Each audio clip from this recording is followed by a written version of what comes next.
আমাদের মুখ্যমন্ত্রীর বিরুদ্ধে রাজ্যপাল আনন্দ বোস মানহানি মামলা করলেন হাইকোর্টে। কি অবস্থা ভাবুন।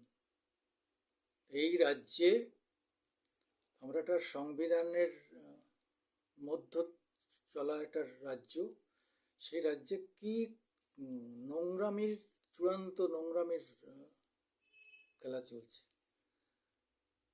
দুজন শান্তিকার সহ দুজন বিধায়ক তারা বসে আছে, তারা শপথ বাক্য পাঠ করবে না রাজ্যপালের কাছ থেকে। আবার রাজ্যপাল নির্দেশ না দিলে স্পিকার কাছেও করতে পারছেন না। তারা বাইরে বসে নেতাজি নাকি মহাত্মা গান্ধীর পাদদেশে বসে করছেন। মহাত্মা গান্ধী তো অন্তত আমাদের দেশের সংগঠন গঠনতন্ত্রটা তো মানেন, সংবিধান তো মানেন, কনস্টিটিউশন তো মানেন। তা তিনি কি বলবেন যে তোমরা এইসব করে খুব ভালো করেছো? মোটেই না। এইসব করে লাভটা কি? মিডিয়ায় আসা, মিডিয়ায় দেখা যাবে আমরা কত করছি। আরে মানুষের ভালোর জন্য লড়াই করো।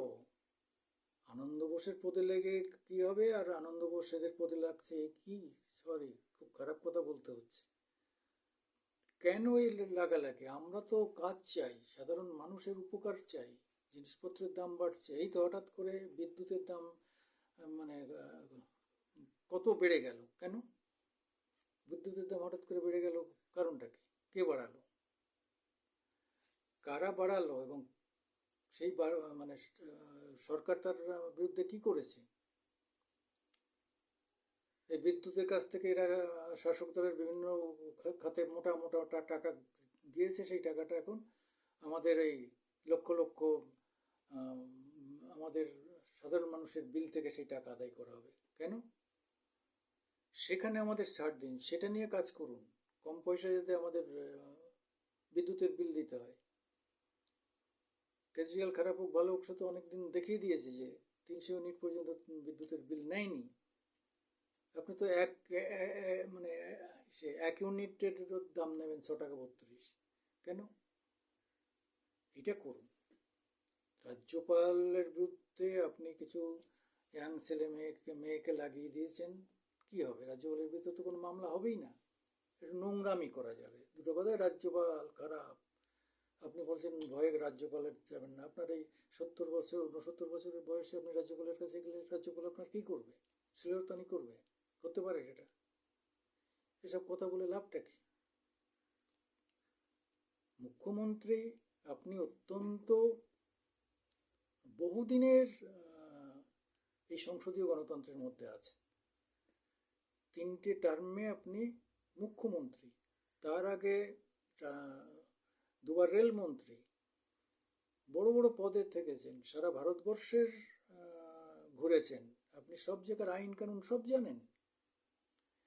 তাহলে আপনি কেন এই সমস্ত বিষয়ে উৎসাহ দিচ্ছেন? আজকে আপনি কেন আজকে বাধ্য হয়ে আপনার বিরুদ্ধে মানহানি মামলা করতে বাধ্য হচ্ছেন একটা রাজ্যপাল? একটা সময় আমাদের এখানে রাজ্যপাল নিয়ে বেশ কিছুদিন হইচই হয়েছিল, বাম আমলে এটা নিয়ে শুরু হতো। কেন বামেরা মনে করতো এই পদটাই হচ্ছে অপ্রয়োজনীয় এবং আমাদের এটা প্রচুর টাকা পয়সা ব্যয় হয়। সত্যি তাই, আমি যদি ধরেও নিই, কিন্তু করতে পেরেছে কিছু? কারণ এ তো আমাদের সংবিধানে এই ব্যবস্থা রয়েছে। আমরা সংবিধানের পরিবর্তন না করে, অর্থাৎ আমাদের যদি কিছু বলার থাকে আমরা সংবিধানের মাধ্যমে সেই পরিবর্তন আনতে পারি, সেটার জন্য লড়তে পারি, আন্দোলন করতে পারি, সেটা ঠিকই আছে। কিন্তু সেই রাজ্যপাল যখন সেই পদে আছেন, তার নির্দিষ্ট তার সঠিক পদে আছেন, তখন তাকে ডিস্টার্ব করে লাভটা কি? আপনি তাকে বাংলা শেখালেন আপনার বাড়িতে গিয়ে, এই যে সম্পর্ক। আর ধরে নিতে এটা ঠিকই যে বিরোধীদের অফিস হচ্ছে, একটা সময় তৃণমূলের অফিস ছিল রাজ্যপালের অফিস, এখন বামেদের বিজেপির অফিস হয়েছে রাজ্যপালের অফিস। বিরোধীরা রাজ্যপালকে ব্যবহার করার চেষ্টা করে। তাদের কথা যখন শাসক শোনে না তখন তারা ছুটে যায় রাজ্যপালের কাছে, মুখ্যমন্ত্রী যখন শোনেন না রাজ্যপালের কাছে ছুটে যায়।